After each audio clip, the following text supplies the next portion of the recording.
மக்கள் கவனத்திற்கு ஒரு புதிய சட்டம் உடனடியாக அமல்படுத்தப்படுகிறது. அதாவது இந்த நாள் தொடங்கி இனி இந்நாட்டில் கிறிஸ்தவர்கள் கிறிஸ்துவை ஆராதிக்கவோ அல்லது தொழுது கொள்ளவோ கூடாது. எல்லா கிறிஸ்துவ ஆலயங்களும் உடனடியாக மூடப்பட வேண்டும். இந்த சட்டத்தை யாராவது மீறினால் அவர்கள் உடனடியாக சுட்டுக் கொல்லப்படுவர். இது இந்த அரசின் உத்தரவு.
சமாதானம் மூன்றவே என் தேசமனைத்திலும் உன் துதிகள் எழும்பவே யாரமனைத்திலும் ரட்சிப்பு ஓங்கவே இறக்கும் தலைமுறை இயேசுவின் கீதம் பாடவே அழைக்கிறோம்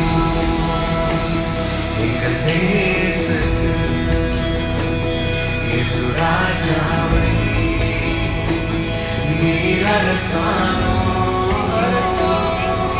அழைக்கிறோம்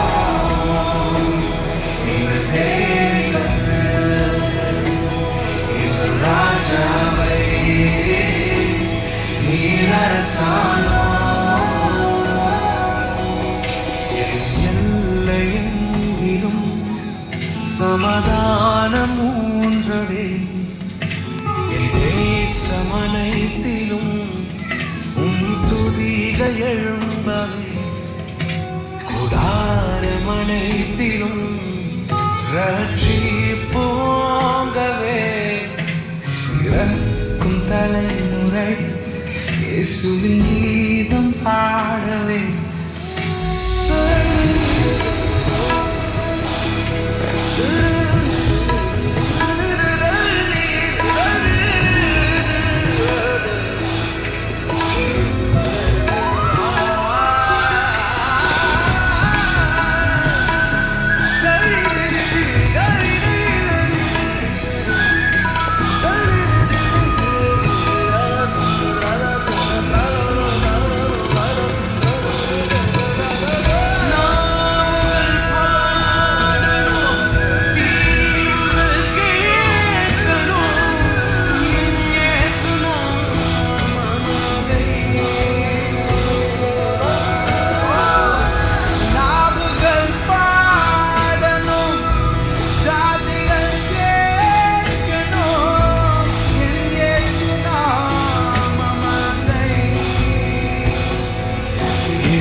அனைத்திலும் ரட்சிப்போங்கவே பிறக்கும் தலைமுறை இயேசுவின் கீதம் பாடவே அழைக்கிறோம் எங்கள் தேசத்தில் இயேசு ராஜாவை நீர் அரசானோ அழைக்கிறோம் எங்கள் தேசத்தில் எங்கள் ராஜாவை நீர் அரசானோ.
இதை பார்த்துக் கொண்டிருக்கிற தேவ பிள்ளைகளே, நாம் பார்த்த இந்த நாடகம் வெறும் நாடகம் அல்ல.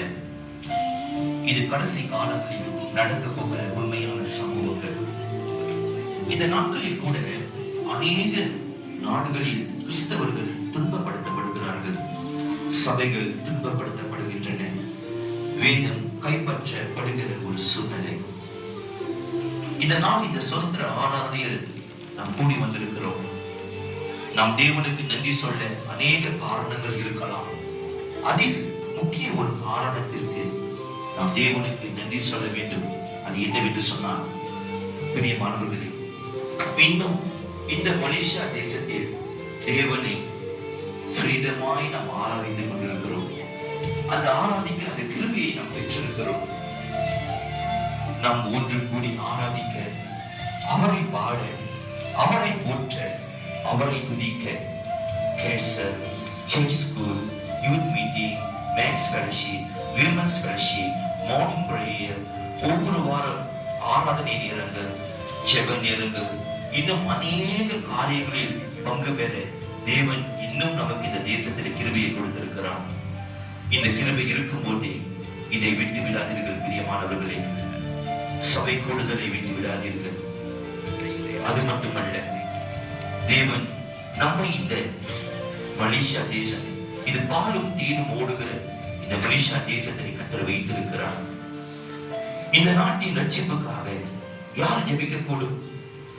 இந்த கிருபையை பெற்றிருக்கிற நாம் என்ன செய்து கொண்டிருக்கிறோம்?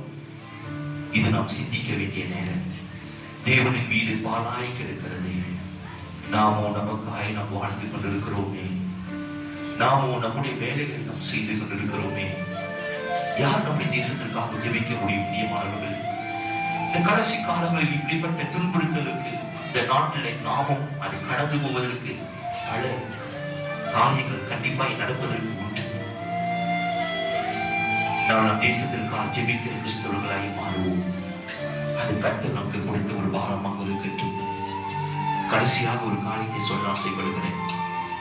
சுவிசேஷ பாரம் அது நம்முடைய சுமையாய் மாற வேண்டும். இது தேவன் நமக்கு கொடுத்த ஒரு வேலை அல்லது ஒரு பொறுப்பு. இதை செய்ய தவறாது இருக்கக்கூடிய மாணவர்கள், நம்முடைய இந்த வருஷத்தின் சபையின் டீம் அல்லது நோக்கம் என்னவென்றால், இயேசுவை அறிவிப்போம். Let's proclaim Jesus. வாருங்கள், ஒன்று கூடி நாம் செபிப்போம், சாத்தானை மிதிப்போம். இந்த மலேசியா தேசத்தை நாம் இயேசுவுக்காய் சுதந்தரிப்போம். கர்த்தர் தாமே உங்கள் அனைவரையும் ஆசீர்வதிப்பாராக. ஆமென், ஆமென், ஆமென்.